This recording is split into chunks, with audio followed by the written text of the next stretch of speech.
Jadi kalau kita berbicara ke apa namanya, ke pH, DO dan suhu, otomatis wajib ini.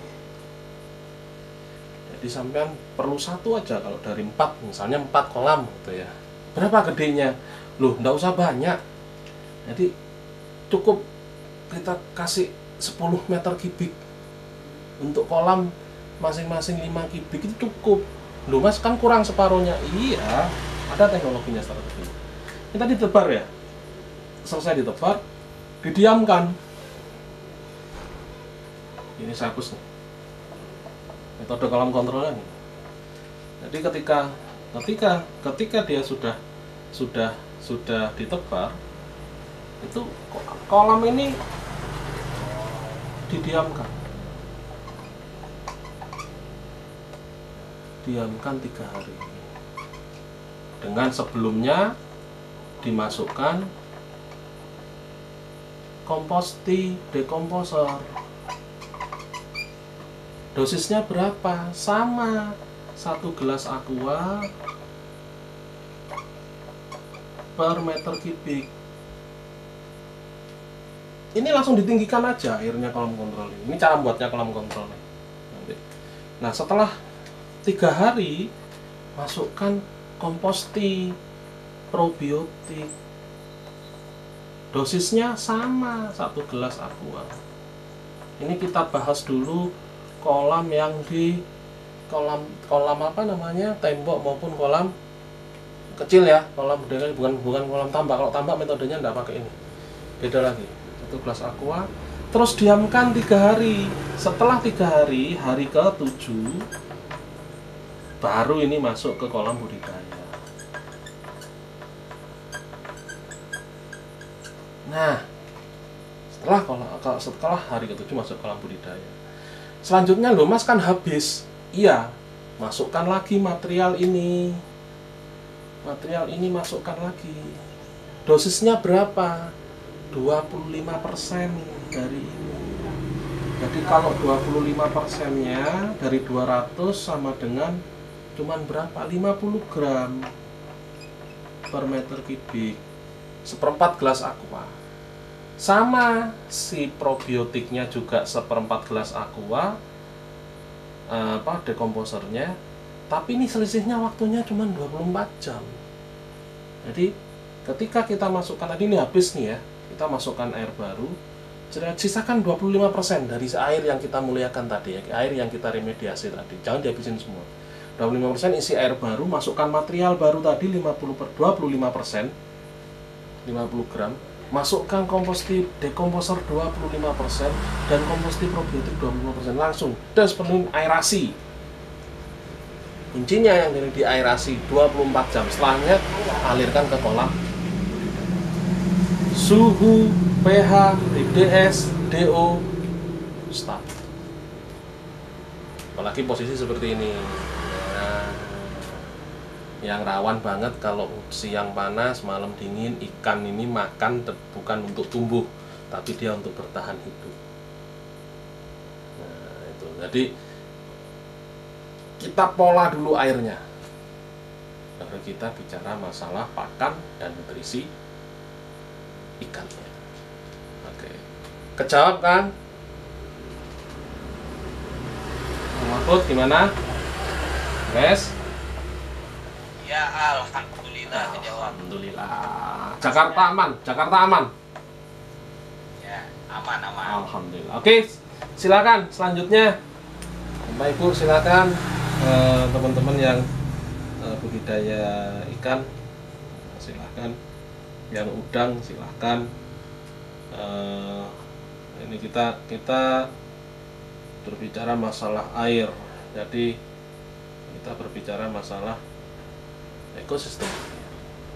Saya kok jadi kepikiran ingin ngulas masalah water treatment ya, untuk pengolahan limbah B3, penetraan limbah B3, tapi itu kira-kira gimana ya, apakah akan menjadi baik atau tidak, karena kayaknya itu menjadi satu catatan merah untuk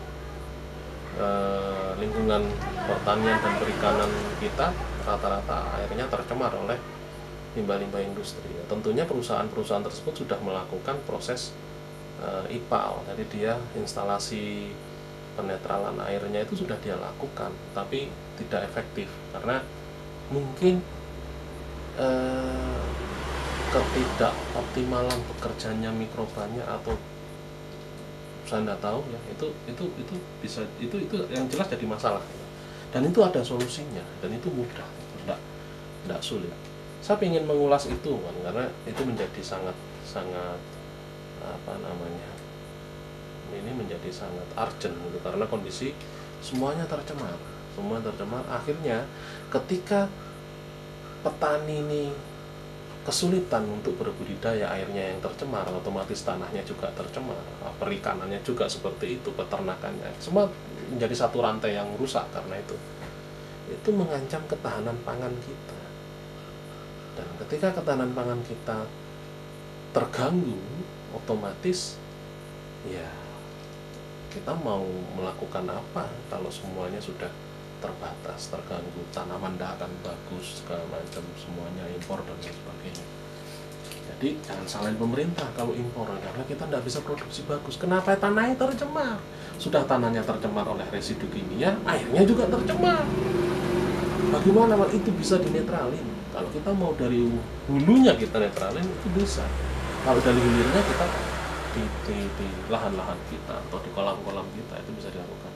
Sama seperti yang kita lakukan waktu di Tumpang, itu tercemar oleh industri, akhirnya bisa kok dinetralin, dan akhirnya ikannya berbudaya bagus sampai hari ini, alhamdulillah itu masih bertahan mereka. Sebelumnya sih kalah, lepok mini mati, tintas masukin baru lagi, tintas masukin baru ya, sampai akhirnya ada mitos segala macam nggak cocok. Bukan, karena kita nggak kenal airnya, kita perlu mengenali ekosistem airnya, itu keren.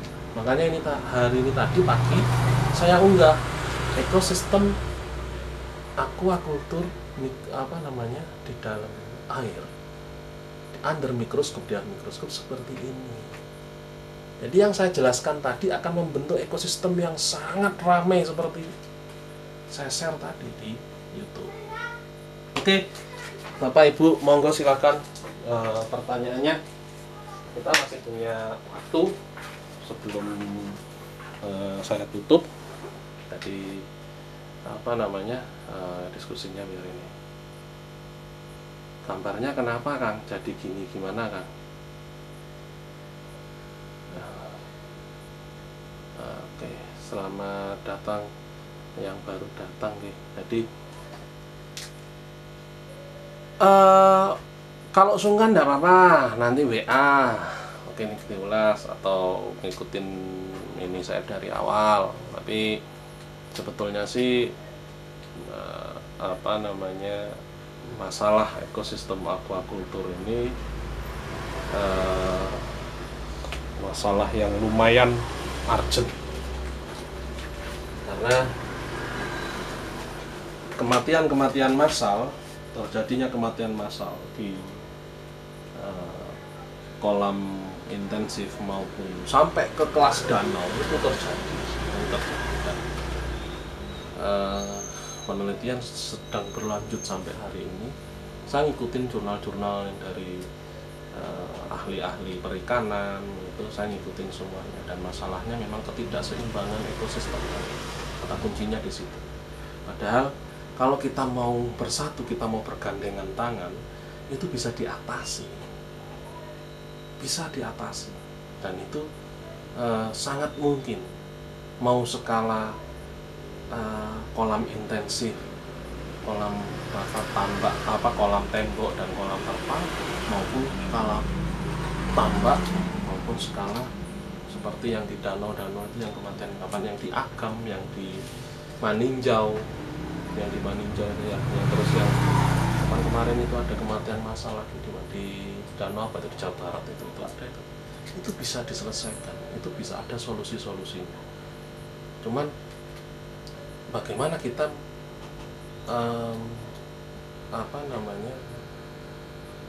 intinya kita bekerja sama, karena nggak bisa kita bekerja dari satu sisi, itu perlu banyak dukungan, banyak ini, karena dampaknya luar biasa.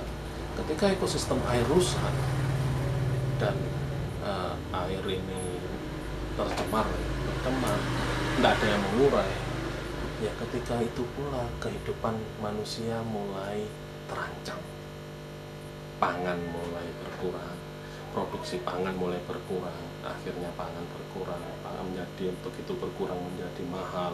Ketika mahal, yaitu tadi akan terjadi hukum rimba nantinya. Sopo sing kuat, ya itulah yang akan makan. Dan ini bahaya sebetulnya.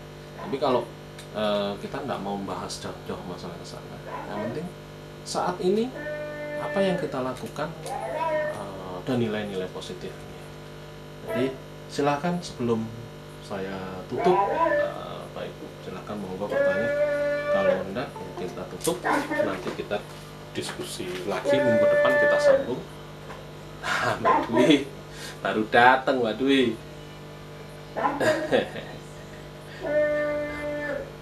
Mbak Dwi. Untung loh, kurang 15 menit. Yang penting aksen.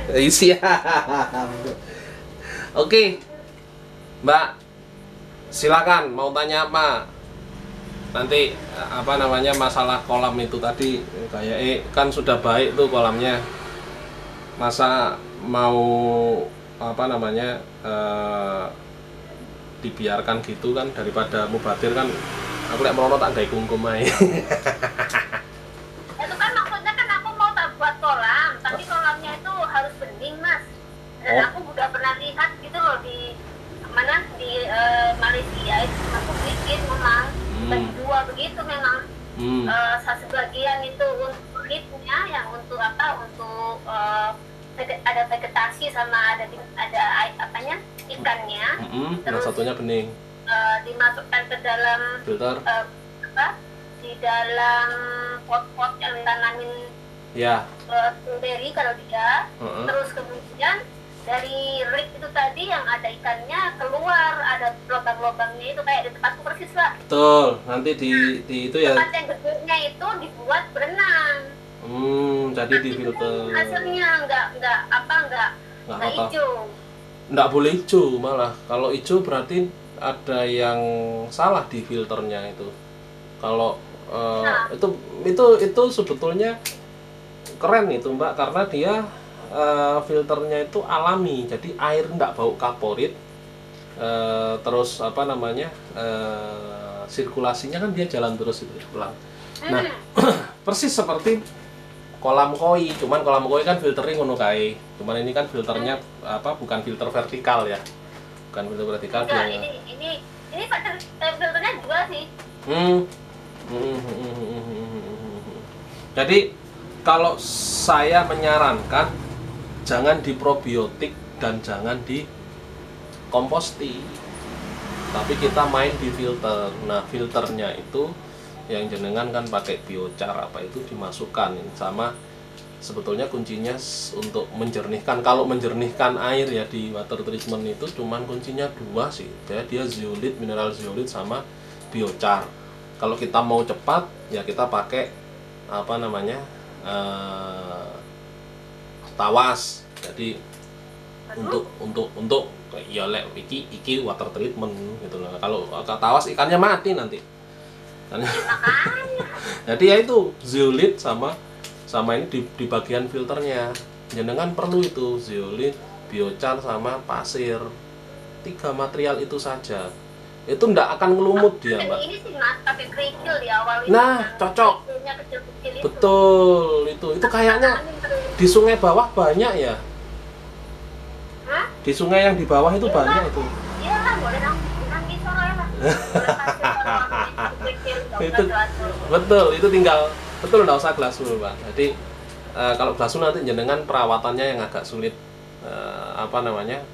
Begitu jenengan glasulnya jenengan angkat, otomatis airnya itu akan keruh. Nah, makanya. Nah, itu jenengan perlunya cuman nanti dibuat kotak-kotak kayak saringan, kayak apa ya? Kayak saringan tahu gitu loh, Mbak. Atau dibuat kayak kasa.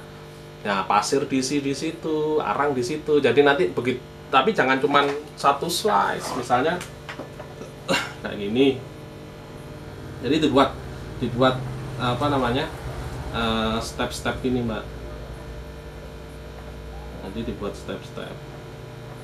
Jadi ini misal ini arang nih. Ini arang. Terus arang ini double, ini arang juga. Jadi ketika jenengan misalnya mau ganti, ini arangnya ada jenuh nih, buka satu seret, yang ini kan masih ada, langsung masukin. Nah, arang yang ada jenuh tadi dicuci, dijemur, jemur kering, bersih lagi dia, bersih lagi. Nah begitu juga. Karena aku ada ruang-ruang itu, ada 4 ruangan aku. Itu di double, jadi jangan cuma satu. Kalau satu jenengan misalnya ini cuma satu ya, ini arang, ini arang, ini kan 2 nih. Nah, terus ini misalnya ini zeolit, terus ini pasir. Nah, ini pasir. Nah, baru ini kan ke kolam. Nah, ketika jenengan ini cuma satu, Mbak, jenengan misalnya yang jenuh di arang, jenengan angkat semua, beban filternya itu langsung ke si zeolit. Ini zeolit, terus ini pasir, dia langsung ke zeolit. Nah, ketika beban filternya ini ke zeolitnya belum jenuh, tidak masalah, bening terus. Tapi ketika ini sama-sama jenuhnya, ya kalah, pasti airnya mengeruh. Nah, ini jenengan buat double. Jadi begitu dekat mana yang jenuh, dan ini perlu catatan, perlu tanggal. Jadi di masing-masing ini nanti ada tanggal, ada ID masuknya tanggal berapa. Dari situ nanti kita akan tahu jenuhnya itu berapa hari, berapa minggu di apa namanya, di tempat-tempat itu tadi. Oh, ini arang tanggal sekian. Nah, itu nanti begitu kok sudah mulai jenuh, kita cek dulu mana yang jenuh. Ternyata kotoran banyak jenuh di zeolit. Oke, zeolitnya kita angkat satu, kita masukkan yang baru. Begitu yang baru masuk, yang apa namanya, yang jenuh tadi kan sudah berkurang. Nah, itu seperti itu. Sama seperti kami kalau mau filter di water treatment seperti itu. Jadi step kita angkat, ini tanggal sekian kita angkat. Oh, ini jenuh. Mana ini? Oh, ini jenuh. Nah, jenuh kita cuci. Tapi kalau saya kan untuk water treatment nyucinya tidak di situ, kita bawa pulang, bawa ke gudang, kita cuci, kita wash, cuci bersih, nggak ada kotoran, kita keringkan, packing lagi, pakai lagi. Memang begitu harusnya. Tapi kalau di filter kan semua dicuci memang. Iya, harus di wash. Arang, pasir, betul. kerikil, semua harus dicuci, harus bersih. Ya, namanya filter gitu. Tinggal apa namanya, seperti itu. Tinggal nanti kita ini tanningnya dari tanggal itu tadi. Nah, kalau kita sudah tahu, oh ini sekian hari dia jenuh, jadi sebelum terjadi jenuh kita udah tahu duluan. Nah, begitu ada tamu ke situ rame-rame ini kan kita ndak mungkin nih mau gantiin pada saat ada tamu. Iki wis, tamu ini kapan sesuk teko? Jenuhe sesuk. Ya saiki ae diganti gitu loh, Mbak. Jadi begitu waktunya jenuh tapi rame-ramenya ada apa namanya? Tamu, ada guest ya. Itu nggak terjadi sampai akhirnya filternya sampai jenuh, sampai airnya sampai keruh gitu. Jadi keren itu. Jadi di filter ikan dulu ada daun-daun dan ada tanaman-tanaman, terus ke filter itu keren itu. Kalau apa namanya, ditambahin lagi, jangan masuk probiotik utamanya, Mbak. Hijau airnya langsung keluar ganggang. Kalau probiotik dekomposer jangan, sudah. Mungkin kita ndak budidaya kok, ndak budidaya ikan toh di situ. Kalau memang mau budidaya ikan ya airnya harus. Kalau mau budidaya. Aku pertamanya sih cuma buat anak kecil renang sama ikan koi aja. Wah, keren. Iya, untuk terapi. Ada bong dari Malang 2 itu kan lumayan.